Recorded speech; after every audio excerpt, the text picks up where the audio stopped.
ஈஸ்வரியோட உண்மையான முகம் சீக்கிரமா ராஜாங்கத்துக்கு தெரிய வந்து ஈஸ்வரிய கழுத்தை பிடிச்சி வீட்டை விட்டு வெளியே துரத்துனா நல்லா இருக்கும்னு நீங்க நினைச்சீங்கன்னா இந்த வீடியோக்கு ஒரு லைக் பண்ணுங்க. வாங்க வீடியோக்குள்ள போலாம்.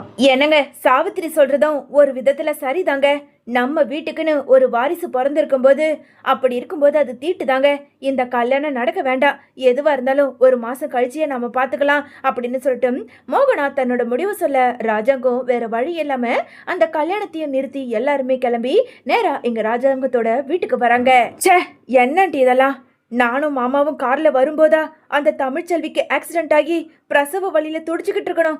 இதெல்லாம் ஏன் தான் இப்படி நடக்குதோ பாருங்க, கல்யாணமே தள்ளி போச்சு அப்படின்னு சொல்லிட்டு இங்க ஐஸ்வர்யா ஈஸ்வரி கிட்ட சொல்ல, இல்லடி ஐஸ்வர்யா, அது ஒண்ணு மட்டும் காரணம் கிடையாது. நம்ம வீட்டுல இருக்காளே அந்த சாவித்ரி, அவ மட்டும் இல்லனா இந்த கல்யாணத்தை எப்படியாவது நான் ராஜாங்க மாமா கிட்ட பேசி நடத்தியிருப்பேன். ஆனா அவ ஒருத்தியால தான் இந்த கல்யாணமே தள்ளி போச்சு. தள்ளி தானே போயிருக்கு. நீ எதுக்கும் கவலைப்படாத, கூடிய சீக்கிரம் சேதுவ நான் உனக்கு கல்யாணம் பண்ணி வைக்கிறேன் அப்படின்னு சொல்லிட்டு ஐஸ்வர்யா, ஈஸ்வரி, சித்ரான்னு 3 பேருமே ரூமுக்குள்ள பேசிக்கிட்டு இருக்காங்க. இன்னொரு பக்கம் இங்க ஹாஸ்பிட்டல்ல செல்லப்பாண்டி கிட்ட இருந்த ஆண் குழந்தைய வந்து பார்த்த அப்பத்தாவோ, அடே செல்லப்பாண்டி, இந்த ஆம்பளை குழந்தைய என்கிட்ட கொடு. உள்ள தமிழ்ச்செல்விக்கு பொம்பளை குழந்தை பிறந்திருக்கு, நீ இன்னும் பார்க்கல, போய் ஒரு எட்டு பார்த்துட்டு வா. நான் என் ஆம்பளை பிள்ளையே நான் கொஞ்சிக்கிட்டு இருக்கேன் அப்படின்னு சொல்லிட்டு அப்பத்தாவோ அந்த ஆண் குழந்தைய வாங்கி அப்படியே வேக வேகமா யாருக்கும் தெரியாம ஒரு ஆட்டோ பிடிச்சு கிளம்ப ஆரம்பிக்கிறாங்க. கிளம்பின வழியிலேயே அங்க மலருக்கு ஃபோன் பண்ண, அடியே மலரு, கல்யாணம் நடந்து முடிஞ்சிருச்சா என்ன? இல்ல அம்மாச்சி, கல்யாணம் நடக்கவே இல்லை. குழந்தை பிறந்ததுனால ஏதோ தீட்டாமே, அந்த தீட்டை வச்சுக்கிட்டு சேது மாமாவுக்கும் ஐஸ்வர்யாவுக்கும் கல்யாணம் பண்ணா இந்த வீட்டுல அபசகுணம் நடக்கும்னு மோகநாத்தையும் சாவித்திரி அம்மாவும் சொன்னதுனால இந்த கல்யாணத்தை ராஜாங்க மாமா நடத்தல.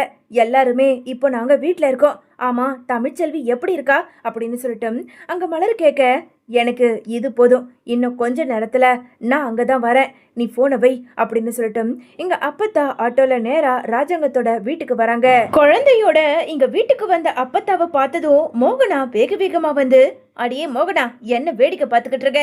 சீக்கிரமா நம்ம வீட்டு வாரிசு வந்திருக்கு, அதனால போய் ஆரத்தி எடுத்துக்கிட்டு வா அப்படின்னு சொல்லிட்டு எங்க அப்பத்தா சொல்ல, மோகனாவோ ரொம்ப சந்தோஷமா வீட்டுக்குள்ள போய் எல்லார்கிட்டையும் விஷயத்த சொல்லி அங்க ஆரத்தி எடுத்து இங்க அப்பத்தாவையும் குழந்தையும் அழைச்சுக்கிட்டு வீட்டுக்குள்ளேயும் இங்க மோகனா வராங்க.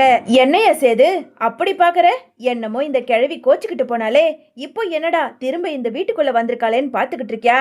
ஆமாயா சேது, எல்லாத்தையும் கேள்விப்பட்டேன். உன்னோட மனசு உறுத்தி போய் கடைசியில் அந்த ஐஸ்வர்யா கழுத்துல நீ தாலி கட்டல போல இருக்கு. அந்த ஒரு காரணத்துக்காக தான் நான் மறுபடியும் இந்த வீட்டுக்கு வந்திருக்கேன். என்னடா இது, இவ தனியா வராம கை குழந்தையோட என் பேரனோட வந்திருக்கேன்னு பாத்துக்கிட்டு இருக்கியா?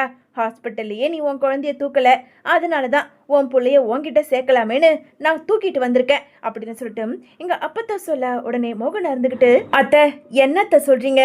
குழந்தைய நீங்க தூக்கிட்டு வந்தா அங்க தமிழ்ச்செல்வி பெரிய பிரச்சனை பண்ணுவாளே, அதை எப்படி சமாளிக்க போறீங்க அப்படின்னு சொல்லிட்டு இங்க மோகனாவோ அந்த குழந்தைய வாங்கி நல்லா கொஞ்சிட்டு இங்க அப்பத்தாவை பார்த்து கேள்வி கேட்க, அடியே மோகனா, ஒத்த குழந்தையா இருந்தா தமிழ்ச்செல்வி கேள்வி கேட்பா. ஆனா பிறந்தது ரெட்டை குழந்தைல, இது ஆம்பளை பிள்ளை. தமிழ்ச்செல்வி கிட்ட இருக்கிறது பொம்பளை புள்ள. இந்த குழந்தைய இனிமே சேதுதான் வளர்க்க போறான். இந்த குழந்தை தமிழ்ச்செல்வியோட குழந்தைன்னு யாருமே சொல்லவும் கூடாது, அவளுக்கு இந்த விஷயம் தெரியவும் கூடாது அப்படின்னு சொல்லிட்டு எங்க அப்பத்தா ஒரு திட்டத்தோட குழந்தைய தூக்கிட்டு வந்ததும் இது கேட்டுக்கிட்டு இருந்த ஈஸ்வரியோ, அத்தை என்னத்த, உங்களுக்கு கொஞ்சமாவது அறிவு இருக்கா? வயசுல மூத்தவங்களாச்சே, யோசிச்சு முடிவு எடுப்போம்னு ஏதாவது யோசிக்கிறீங்களா அப்படின்னு சொல்லிட்டு வாய்க்கு வந்தபடி அங்க இருந்த ஈஸ்வரியோ அப்பத்தாவை பார்த்து கேட்க, அடியே என்னடி உனக்கு இப்ப பிரச்சனை? என்ன பிரச்சனை? என் பேரனை நான் தூக்கிட்டு வந்திருக்கேன் அவங்க அப்பா கிட்ட சேர்க்கறதுக்கு, இதுல உனக்கு என்னடி பிரச்சனை? அத்தை என்ன பிரச்சனையா? இதோ இருக்காளே என் அண்ணன் பொண்ணு ஐஸ்வர்யா, இவ சேதுவ கல்யாணம் பண்ணிக்கணும்னு சொல்லி மண்டபம் வரைக்கும் போய் கடைசியில கல்யாணம் நடக்காம இந்த கல்யாணமே நின்னு போய் இங்க வந்து மனசு நொந்து போய் கிடக்குறா. நீங்க என்னமோ அந்த தமிழ்ச்செல்வி வெட்டி விட்டுட்டு போயும் அவளோட குழந்தைய தூக்கிட்டு வந்து சேது கிட்ட கொடுத்து இது உன் குழந்தை நீதான் வளர்க்கணும்னு இல்லாத பாடமெல்லாம் எடுத்துக்கிட்டு இருக்கீங்க. என்னத்தை இதெல்லாம் கொஞ்சம் கூட சரியில்லை. முதல்ல இந்த குழந்தைய தூக்கிட்டு வெளியே போங்க அப்படின்னு சொல்லிட்டு இங்க ஈஸ்வரி பேச, உடனே அப்பத்தா இருந்துகிட்டு, ஏய் ஈஸ்வரி, யார இந்த வீட்டை விட்டு போக சொல்ற? இது ஏன் வீடு, இந்த வீட்டுல இருக்கணும், யாரு இருக்க கூடாதுன்னு சொல்றதுக்கு எல்லா உரிமையும் எனக்கும் ராஜாங்கத்துக்கும் மட்டும்தான் இருக்கு. அத நீ சொல்லாத. இங்க பாரு, என் புள்ள சேதுவுக்கு ஐஸ்வர்யாவை பிடிக்கல, அதனாலதான் இந்த கல்யாணத்துல அவனுக்கு விருப்பம் இல்லைன்னு சொல்லிட்டான். கடவுளே நினைச்சிட்டாரு சேதுவுக்கும் ஐஸ்வர்யாவுக்கும் கல்யாணம் நடக்க கூடாதுன்னு. அதனாலதான் சேது முன்னாடியே தமிழ்ச்செல்விக்கு பிரசவம் ஆகிருக்கு. அதனாலதான் இந்த குழந்தைய நான் சேது கிட்ட கொடுத்து வளர்க்க சொல்ல போறேன். தமிழ்ச்செல்விக்கு இந்த விஷயம் தெரிய வேண்டாம் சேது. இந்த குழந்தைய நீயே வளர்த்தெடு. இந்த குழந்தை மூலயமாவது நீயும் தமிழ்ச்செல்வியும் ஒன்று சேர்றீங்களான்னு பார்ப்போம். அதுக்காக தான் சேது இந்த குழந்தைய நான் தூக்கிட்டு வந்திருக்கேன் அப்படின்னு சொல்லிட்டு அப்பத்தான் சொல்ல, இதை கேட்டதும் அங்க சேதுவுக்கு அதிர்ச்சி ஆகுது. வேண்டாம் அப்பத்தா, இந்த குழந்தைய எடுத்துக்கிட்டு போய் நீங்க தமிழ்ச்செல்வி கிட்ட கொடுத்துருங்க. அவளுக்கு மட்டும் இந்த விஷயம் தெரிய வந்ததுன்னா பெரிய பிரச்சனை பண்ணிடுவா. டேய் என்னடா, அவ கோர்ட்டுக்கே போனாலும் கோர்ட்டுல தீர்ப்பே என்ன சொல்லும்? கண்டிப்பா ஒரு குழந்தை அப்பா கிட்டயும் இன்னொரு குழந்தை அம்மா கிட்டயும் தான் சொல்லும். அப்பத்தான் நான் இருக்கேன்டா. என்னோட உயிர் மூச்சு இருக்க வரைக்கும் இந்த குழந்தைய வளர்த்து கொடுத்துட்டு நான் போய் சேர்றேன். அது வரைக்கும் இந்த குழந்தைய நீயும் நானும் பாத்துக்கலாம் அப்படின்னு சொல்லிட்டு அங்க அப்பத்தா சேது கிட்ட குழந்தைய கொடுக்க, தன்னோட ஆண் குழந்தைய வாங்கி இங்க சேதுவோ அப்படியே கட்டி பிடிச்சு அப்படியே முத்தம் கொடுக்க ஆரம்பிக்கிறாரு. இத பாத்துக்கிட்டு இருந்த சாவித்திரியோ அங்க ஈஸ்வரிய வெறுப்பேத்துறதுக்காக, சும்மாவா சொன்னாங்க அந்த காலத்துல ரத்த பந்தம் எப்படி விட்டு போகன்னு? பாரு, குழந்தை வந்ததும் சேதுவோட முகமே குழந்தை மாதிரி மாறி போச்சு. சேது எங்க காட்டு அப்படின்னு சொல்லிட்டு அங்க குழந்தைய வாங்கி அப்படியே சாவித்திரிய முத்தம் கொடுக்க, பக்கத்துல இருந்த ராஜாங்கமோ ரொம்ப ஆர்வத்தோட அந்த குழந்தைய தூக்க மாட்டோமான்னு சொல்லிட்டு நின்னுக்கிட்டு இருக்கிறத பார்த்ததும் இங்க அப்பத்தா இருந்துகிட்டு, ஏயா சேது, அந்த குழந்தைய உன் அப்பா கிட்ட கொடு. இந்த வீட்டு வாரிசு. ஏயா ராஜாங்கம், என்னையா பாத்துக்கிட்டு இருக்க? இந்த அப்படி அப்படின்னு சொல்லிட்டு அப்பத்தா ராஜாங்கத்துக்கிட்ட கொடுக்க, இங்க எல்லாருமே அந்த குழந்தைய தூக்கி பார்த்து முத்தம் கொடுத்து ரொம்ப சந்தோஷமா இருந்துகிட்டு இருக்க. உடனே அதை பார்த்துக்கிட்டு இருந்த ஐஸ்வர்யாவோ இங்க ஈஸ்வரி கிட்ட, போச்சு ஆண்டி, எல்லாம் நாசமா போச்சு. இந்த குழந்தை வேற வந்துடுச்சு.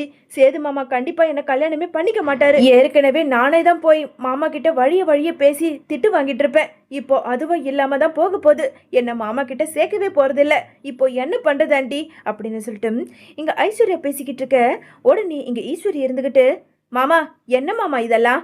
ஏதோ அத்தை தான் புத்தி கெட்டத்தனமா குழந்தைய தூக்கிட்டு வந்து, இந்தப்பா இந்த குழந்தைய பாத்துக்கன்னு சொன்னா நீங்களும் இந்த குழந்தைய தூக்கி வச்சுக்கிட்டு என்னமோ உங்க வீட்டு வாரிசு மாதிரி கொஞ்சிக்கிட்டு இருக்கீங்க.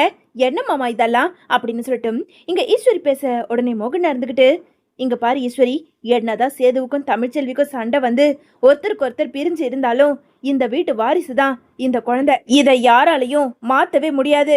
முதல்ல அதை தெரிஞ்சுக்க அப்படின்னு சொல்லிட்டு இங்க மோகனா சொல்ல, உடனே ஐஸ்வர்யா இருந்துகிட்டு, ஆண்டி என்ன ஆண்டி பேசுறீங்க? நாளைக்கு சேது மாமாவுக்கும் எனக்கும் கல்யாணமானா ஒரு குழந்தை பிறக்கும். அந்த குழந்தை தான் இந்த வீட்டு வாரிசாக முடியும். அப்படி இருக்கிறத விட்டுட்டு என்னமோ அந்த தமிழ்ச்செல்வி வேண்டான்னு சொல்லிட்டு போனவளோட குழந்தைய தூக்கிட்டு வந்து வச்சுக்கிட்டு இந்த வீட்டு வாரிசுன்னு சொல்லிக்கிட்டு இருக்கீங்க. மாமா, இந்த குழந்தைய முதல்ல இவங்க கிட்ட கொடுத்து அனுப்புங்க. இந்த குழந்தை இந்த வீட்டுல இருக்கவே வேண்டாம் அப்படின்னு சொல்லிட்டு ஐஸ்வர்யா பேச, வந்த கோவத்துக்கு இங்க சேதுவோ, ஏய் ஐஸ்வர்யா, உனக்கு அம்பிட்டு தான் மரியாதை சொல்லிட்டேன். ஏதோ போன போது ஏதோ நீ கோவத்துல பேசிக்கிட்டு இருக்க, நானும் அமைதியா இருக்கேன். ஏன் குழந்தைய இந்த வீட்டுல இருக்க வேண்டான்னு சொல்றதுக்கு நீ யாரு? உனக்கும் எனக்கும் இன்னும் கல்யாணம் ஆகல, அத முதல்ல நீ மனசுல வச்சுக்க அப்படின்னு சொல்லிட்டு அங்க சேது பேச, வந்த கோவத்துக்கு அங்க இருந்த ஈஸ்வரியோ, என்னைய சேது என்ன பேசுற? இந்த குழந்தை இருக்கிறதுனால தானே உங்க 2 பேருக்கும் இங்க பிரச்சனை வந்துகிட்டு இருக்கு.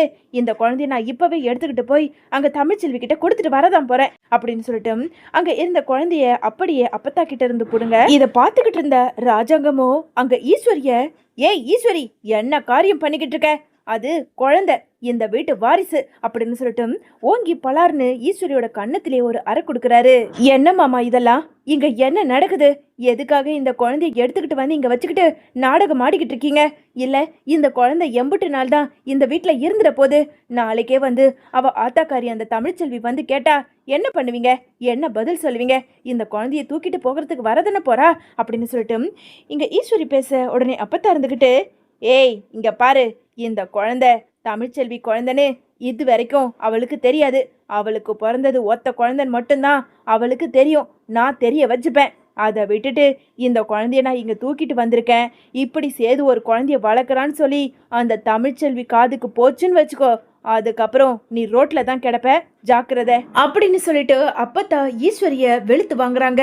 இன்னொரு பக்கம் ஹாஸ்பிட்டல்ல இருந்த செல்லப்பாண்டியோ, இங்க தானே அப்பத்தா ஆம்பளை குழந்தைய வச்சு நின்னுகிட்டு இருந்தது, எங்க போச்சுன்னு தெரியலையே, அடியே வசந்தி நீயாவது பாத்தியா அப்படின்னு சொல்லிட்டு வெளியில வந்த செல்லப்பாண்டியோ இங்க அப்பத்தாவை தேட, இல்லையங்க, நான் எதுவும் பார்க்கலையே. நீங்க உடனே அம்மாவுக்கு ஃபோன் பண்ணி என்னன்னு கேளுங்க அப்படின்னு சொல்லிட்டு இங்க வசந்தி சொல்ல, அங்க செல்லப்பாண்டியோ அப்பத்தாவுக்கு ஃபோன் பண்ண, அப்பத்தாவோ இங்க தனியா வந்து தமிழ்ச்செல்வியையும் சேதுவையும் பிரிக்கணும்னா குழந்தைங்க ஒருத்தருக்கு ஒருத்தர் பிரிஞ்சுதான் ஆகணும். இந்த மாதிரி ஆம்பளை குழந்தை பிறந்ததை தமிழ்ச்செல்வி கிட்ட சொல்ல வேண்டாம் செல்லப்பாண்டி அப்படின்னு சொல்லிட்டு இங்க ஒரு பெரிய திட்டத்தை போட்டு அங்க செல்லப்பாண்டி கிட்ட அங்க அப்பத்தா சொல்ல, செல்லப்பாண்டியோ இதுதான் சரிங்கிற மாதிரி அங்க அப்பத்தாவுக்காக சப்போர்ட் பண்ணி பேசிடுறாரு.